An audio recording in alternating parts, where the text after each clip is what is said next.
할렐루야. 하나님께서 오늘도 말씀의 빛 가운데로 우리를 불러주신 줄 믿습니다.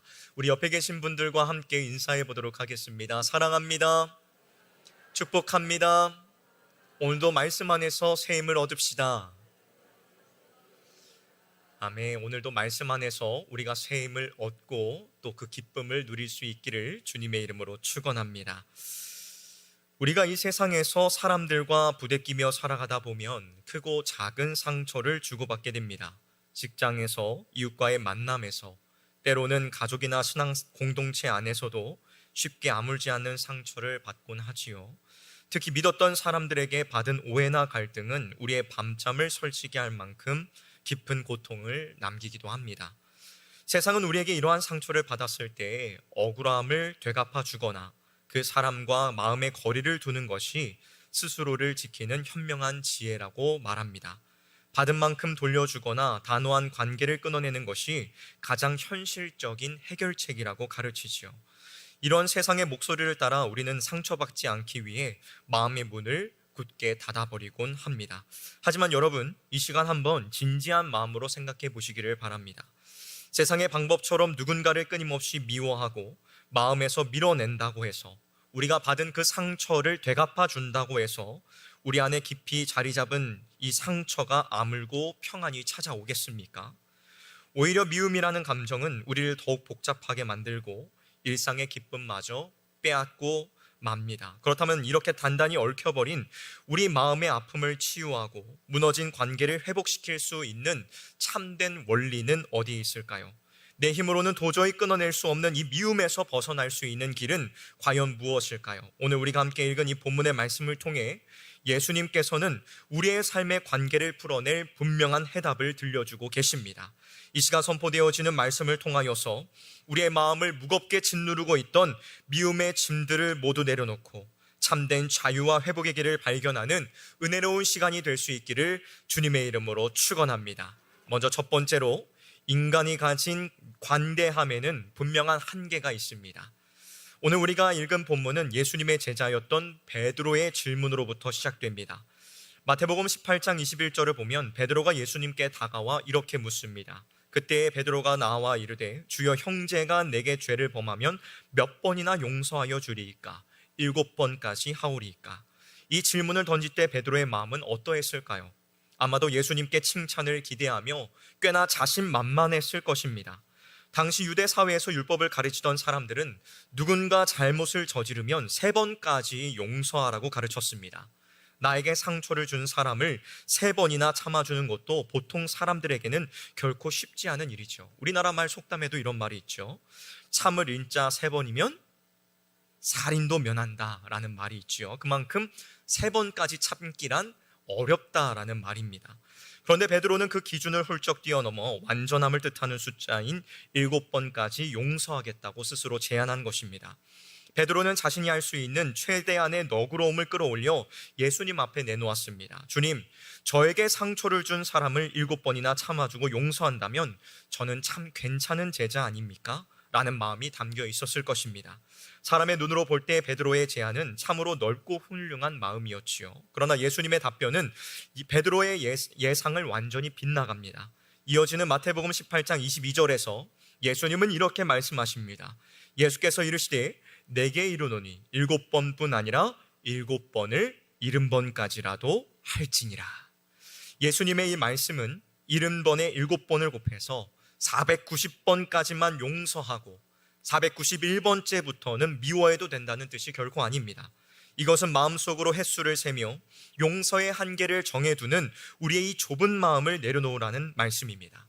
예수님께서 제자들에게 요구하시는 용서의 기준은 사람들이 정해놓은 유한한 한계를 넘어선 끝없는 긍휼이었습니다. 상대방이 나에게 충분히 용서를 구하는지, 내 마음이 얼마나 상했는지 조건을 따지는 사람의 기준을 내려놓고 한계가 없는 주님의 마음을 품으라는 거룩한 요구였다는 사실입니다.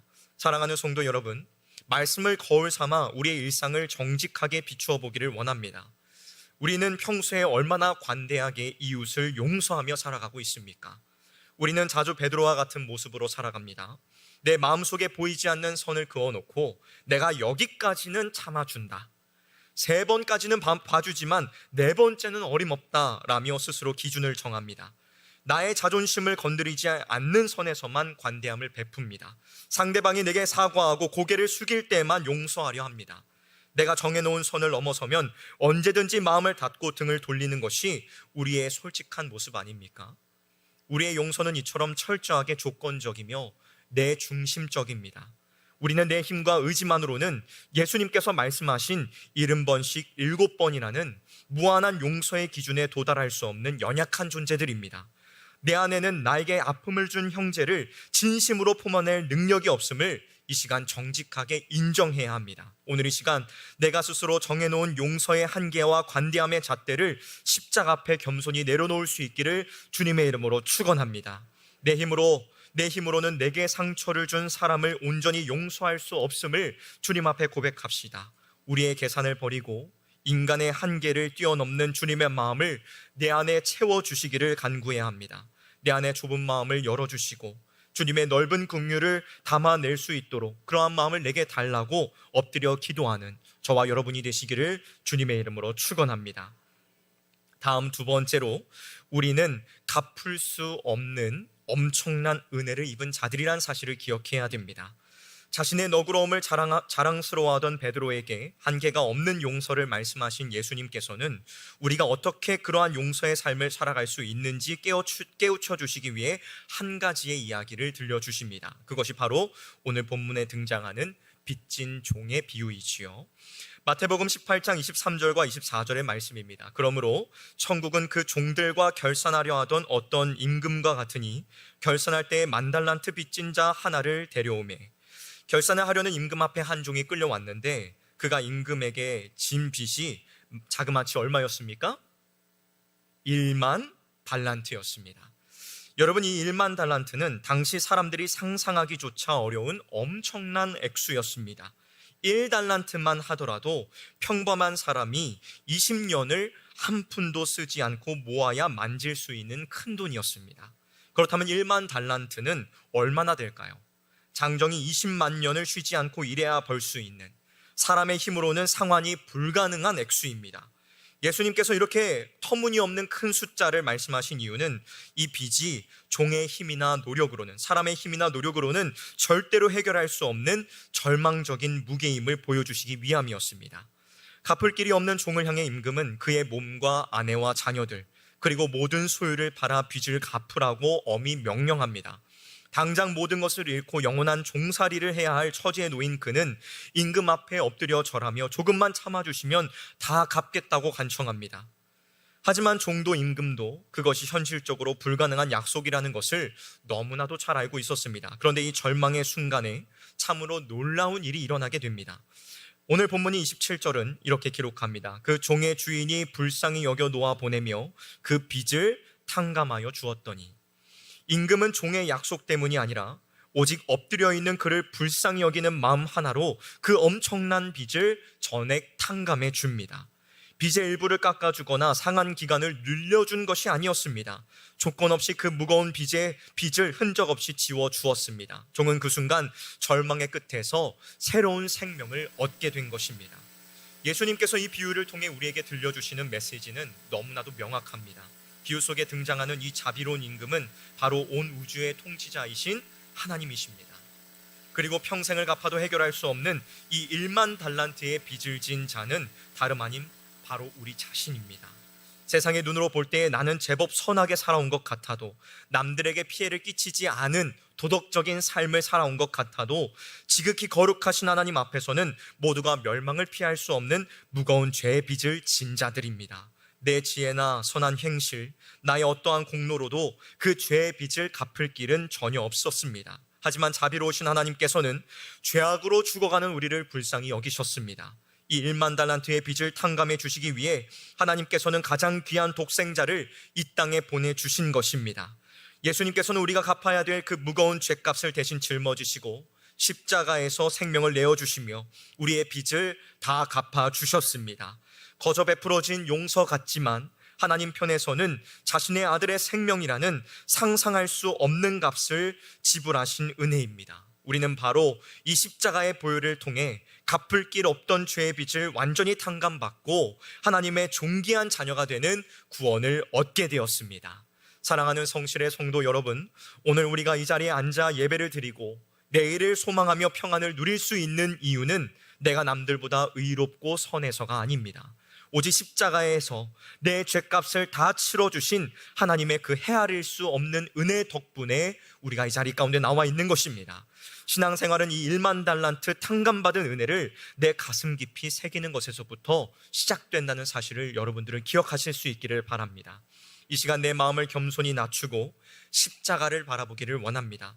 내 능력으로, 내 어떠한 결단으로 구원받았다는 이 작은 교만이 우리 안에 남아있다면 이 시간 모두 십자가 앞에 내려놓을 수 있기를 주님의 이름으로 축원합니다. 나를 살리시기 위해 자기 생명을 내어주신 예수 그리스도의 사랑을 깊이 묵상해 보십시오. 나를 얼매던 무거운 빚이 십자가 안에서 완전히 깨끗해졌음을 믿음으로 고백합시다. 이번 한 주간 나 같은 죄인을 살려주신 이 엄청난 탕감의 은혜를 마음에 품고 입술을 열어 감사의 찬양을 올려드리는 저와 여러분이 되시기를 주님의 이름으로 축원합니다. 세 번째로, 은혜를 누린 자는 마땅히 그 긍휼을 흘려보내야 합니다. 하나님의 갚을 수 없는 은혜를 누린 자는 마땅히 형제들에게 그 긍휼을 흘려보내야 합니다. 1만 달란트라는 빚을 조건 없이 탕감받고 큰 감격 속에 왕 앞을 물러나온 이 종에게 충격적인 사건이 일어납니다. 오늘 본문이 28절 말씀을 보면 그 종이 나가서 자기에게 100데나리온 빚을 진 동료 한 사람을 만나게 됩니다. 그는 다짜고짜 그 동료의 목을 잡고 당장 빚을 갚으라고 몰아세우지요. 100데나리온은 성인 노동자의 약 100일치 품삯에 해당됩니다. 3달치 월급 정도 된다는 것이지요. 현실에서도 결코 적은 돈은 아닙니다. 누군가에게 이만큼의 손해나 마음의 상처를 받았다면 당연히 화가 나고 억울할 만합니다. 하지만 자기가 방금 전 아무런 대가 없이 탕감받은 1만 달란트에 비하면 이 100데나리온은 비교할 수 없을 만큼 아주 작은 액수입니다. 그런데 이 종은 자기가 받은 은혜를 순식간에 잊어버린 채 동료의 목을 잡고 빚을 내놓으라고, 갚으라고 다그칩니다. 동료는 엎드려 간구합니다. 본문 29절을 보면 그 동료가 엎드려 간구하여 이르되 나에게 참아주소서 갚으리라 라고 애원합니다. 여러분, 이 모습은 방금 전 이 종 자신이 임금 앞에서 제발 살려달라고 엎드려 간청했던 바로 그 모습과 동일합니다. 원문에서도 아예 똑같이 기록이 되어 있어요. 그렇다면 마땅히 자기가 방금 입은 긍휼을 기억하고 엎드린 그 동료를 불쌍히 여기는 마음을 가졌어야 했습니다. 하지만 그는 마태복음 18장 30절에서 동료의 간청을 매몰차게 거절하고 빚을 다 갚을 때까지 그를 감옥에 가두어 버립니다. 자그에게 베풀어진 그 긍휼의 잣대는 한없이 넓고 크기를 바라면서 타인을 향한 잣대는 너무나 인색하고 차가운 이 종의 모습이 혹시 오늘 우리의 부끄러운 자화상은 아닙니까? 이 안타까운 소식을 전해들은 임금은 크게 분노합니다. 본문 32절과 33절에서 임금은 그를 불러 다시 책망합니다. 이에 주인이 그를 불러다가 말하되 악한 종아, 내가 빌기에 내가 내 빚을 전부 탕감하여 주었거늘 내가 너를 불쌍히 여김과 같이 너도 내 동료를 불쌍히 여김이 마땅하지 아니하냐 하고, 임금은 탕감해 주었던 것을 모두 취소하고 그를 옥졸들에게 넘겨버립니다. 용서받은 자가 형제를 용서하지 않는 것은 그저 성품이 조금 모자라거나 인내심이 부족한 가벼운 문제가 아닙니다. 그것은 자신이 딛고 서 있는 그 구원의 든든한 기초, 그 십자가의 은혜를 스스로 깨뜨려 버리는 아주 심각한 행동이라는 것입니다. 십자가의 은혜를 참으로 입은 자라면 마땅히 그 은혜를 내 곁의 이웃들에게 흘려보내야 할 거룩한 책임이 있습니다. 예수님께서는 이 비유의 가장 중요한 결론을 35절에서 이렇게 맺으십니다. 우리 같이 함께 읽어볼까요? 35절 말씀입니다. 시작. 너희가 각각 마음으로부터 형제를 용서하지 아니하면 나의 하늘 아버지께서도 너에게 이와 같이 하시리라. 아멘. 형제를 향한 진심 어린 용서는 내가 하나님 나라의 백성임을 증명하는 가장 확실하고 분명한 표지입니다. 예수님의 이름으로 모인 우리 성실교회 공동체는 세상의 이기적인 계산법과 방법으로 세워진 곳이 아닙니다. 오직 십자가에서 흘리신 보혈의 용서를 바탕으로 세워졌기에 형제를 진심으로 긍휼히 여기고 서로의 허물을 덮어 품어내는 것이야말로 우리가 지켜야 할 생명의 원리인 줄로 믿습니다. 사랑하는 성실의 성도 여러분, 오늘 우리의 일상과 관계를 되돌아봅시다. 혹시 내 마음속 깊은 곳에 누군가를 향해 1만 데나리온의 빚을 철저하게 계산하며 겉으로는 웃고 있지만 속으로는 여전히 미움을 품고 있지는 않습니까? 혹시 누군가를 미워하고 계시지는 않나요? 그렇다면 그를 용서하여야 될 줄로 믿습니다. 먼저는 우리 자기 자신을 용서할 줄 알아야 돼요. 많은 사람들이 자기 자신조차 용서를 하지 못하고 살아갑니다. 나는 이것밖에 안 되지.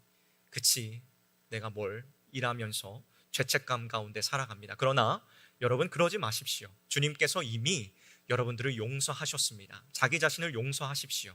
그리고 내가 받은 그 용서의 은혜를 다른 이들에게 흘려보내십시오. 혹시 집에 있는 그 사람, 원수 같은 그를 미워하고 있지 않습니까? 여러분의 남편, 여러분의 아내가 원수이지는 않습니까? 용서하십시오.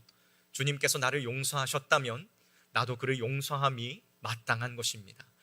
여러분의 그 자녀들이 여러분의 마음을 아프게 합니까? 용서하십시오. 주님의 그 사랑을 흘려보내는 것이 부모된 자로서의 도리인 줄로 믿습니다. 여러분의 삶을 아프게 하고 힘들게 하는 그 사람이 떠오르시나요? 여러분을 밤잠 못 자게 하는, 눈물 나게 하는 그 사람이 떠오르시나요? 그리스도의 사랑으로 용서하십시오. 물론 이것은 내 뜻과 내 힘대로 되지는 않을 것입니다. 그 사람을 생각할 때마다 우리의 마음속에 억울함이 치밀어 오를 것입니다. 그때마다 주님 앞에 기도하십시오. 주님, 저 사람을 나도 사랑하게 하옵소서. 용서받을 수 없는 나의 죄를 용서해 주신 주님께서 내게 주님과 동일한 마음을 주시어서 그를 용서할 수 있게 도와주옵소서라고 기도하면 주님께서 용서할 수 있는 그 마음, 그 긍휼의 마음을 우리에게 주시리라 믿습니다.